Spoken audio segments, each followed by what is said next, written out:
Good evening, visitors. Welcome to the Australian War Memorial's last post ceremony. My name is Chris Weidenbar, and joining us today from the Royal Australian Navy is Chief Petty Officer Philip Norton. We are honoured to acknowledge His Excellency Christophe Lecourtier, Ambassador, Embassy of France, General Pierre de Villiers, Chief of Defence, France, and Air Chief Marshal Mark Binskin, Chief of Defence, Australia. We welcome the veterans who have served, those that are still serving, and the families that support them. We acknowledge the members of RSL Services Clubs Association, RSL Victoria, and RSL Queensland who are watching the broadcast of this ceremony across Australia. During this evening's ceremony, wreaths will be laid at the base of the Pool of Reflection by visitors and students on behalf of St Hilda's School, Southport, Queensland.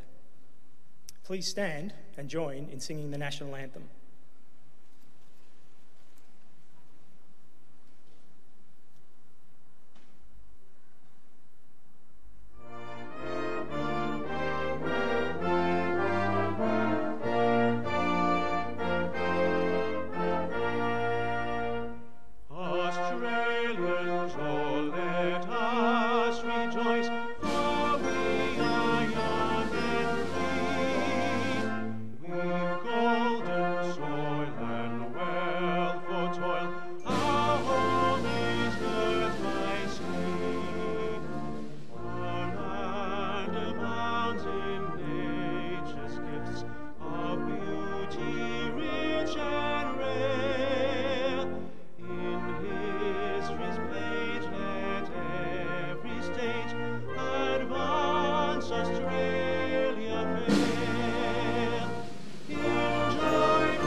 The Australian War Memorial was the vision of Charles Bean, Australia's First World War official historian.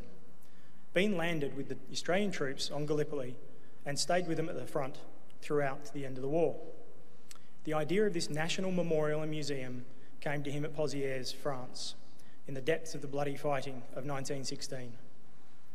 Bean's idea was that this would be a place where families and friends could mourn loved ones buried in faraway places. It would also be a place that could help all Australians understand what these men and women had endured and what they had done for us. Bean's vision, to which we remain true, is best expressed as inscribed in the entrance to the memorial's galleries. Here is their spirit, in the heart of the land they loved, and here we guard the record which they themselves made. Tonight, we will read the story behind just one of those on the Roll of Honour, which lists the names of more than 102,000 men and women who have given their lives for us in war and operations for more than a century. But first, we present a lament, Flowers of the Forest. Wreaths or floral tributes will now be laid at the base of the Pool of Reflection.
Today, we remember and pay tribute to Private Malcolm Teasdale Smith.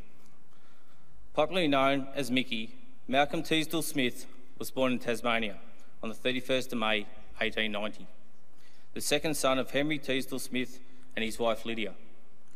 His father was a prominent engineering contractor who worked on public construction projects. Malcolm spent much of his early life in Western Australia before moving with his family to South Australia. There, his father was responsible for the construction of Adelaide's tramway tracks, as well as other railway projects around the state. Malcolm was educated at St Peter's College and went on to work as assistant engineer on some of his father's projects, including the Manippa Hill Railway construction. At the outbreak of war in 1914, Smith was engaged to Miss J. Colrose of Mount Lofty in the Adelaide Hills. Smith enlisted in the Australian Imperial Force shortly after the outbreak of war. He was posted to the 10th Battalion and found himself in No. 1 Section of No. 1 Platoon A Company, together with a number of comrades from St Peter's College.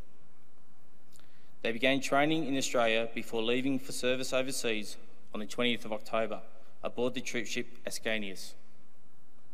The battalion arrived in Egypt, where the men continued their military training. In the early hours of the 25th of April 1915, the men of 10th Battalion rowed silently towards the Turkish shore at what would become known as Anzac Cove. The war diary of the battalion recorded the journey. No sound was heard except the splash of the oars. We thought that our landing was to be effected quite unopposed. But when our boats were within about 30 yards of the beach, a rifle was fired from the hill in front of us above the beach, right in front of where we were heading for. Almost immediately, heavy rifle and machine gun fire was opened upon us. On reaching the shore, the men dashed for the heights above the beach. Private Smith survived the first hectic hours on Gallipoli, despite being shot in the neck while still on the beach. He advanced into the heights with a few members of 10th Battalion and was reportedly with Arthur Blackburn as he reached some of the furthest positions gained inland. 2 days later, Private Smith was hit for a second time as he went to assist a wounded comrade. He died almost immediately. He was 25 years old.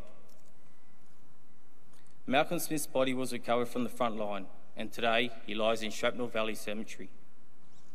His name is listed on the Roll of Honour on my right, amongst more than 60,000 Australians who died while serving in the First World War. His photograph is displayed today beside the pool of reflection. He is in the front row on the right. This is but one of the many stories of service and sacrifice told here at the Australian War Memorial. We now remember Private Malcolm Teasdale Smith, who gave his life for us, for our freedoms, and in the hope of a better world.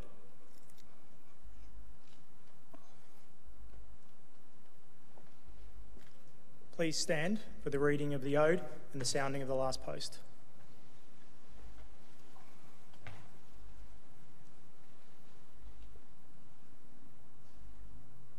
They shall grow not old, as where they're left grow old. Age shall not weary them, nor the years condemn. At the going down of the sun, and in the morning, we will remember them. We will remember them.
lest we forget.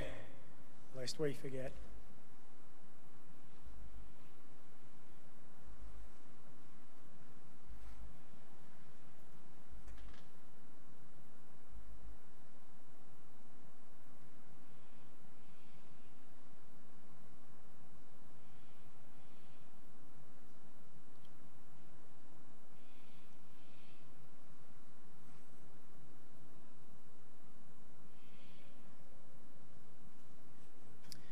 We'll leave you this evening with the words of the memorial's founder, Charles Bean. Many a man lying out there at Pozieres or in the low scrub at Gallipoli with his poor, tired senses barely working through the fever of his brain has thought in his last moments, well, it's over. But in Australia, they will be proud of this. Ladies and gentlemen, that concludes the last post ceremony. We thank you for visiting the Australian War Memorial and wish you all a very good evening.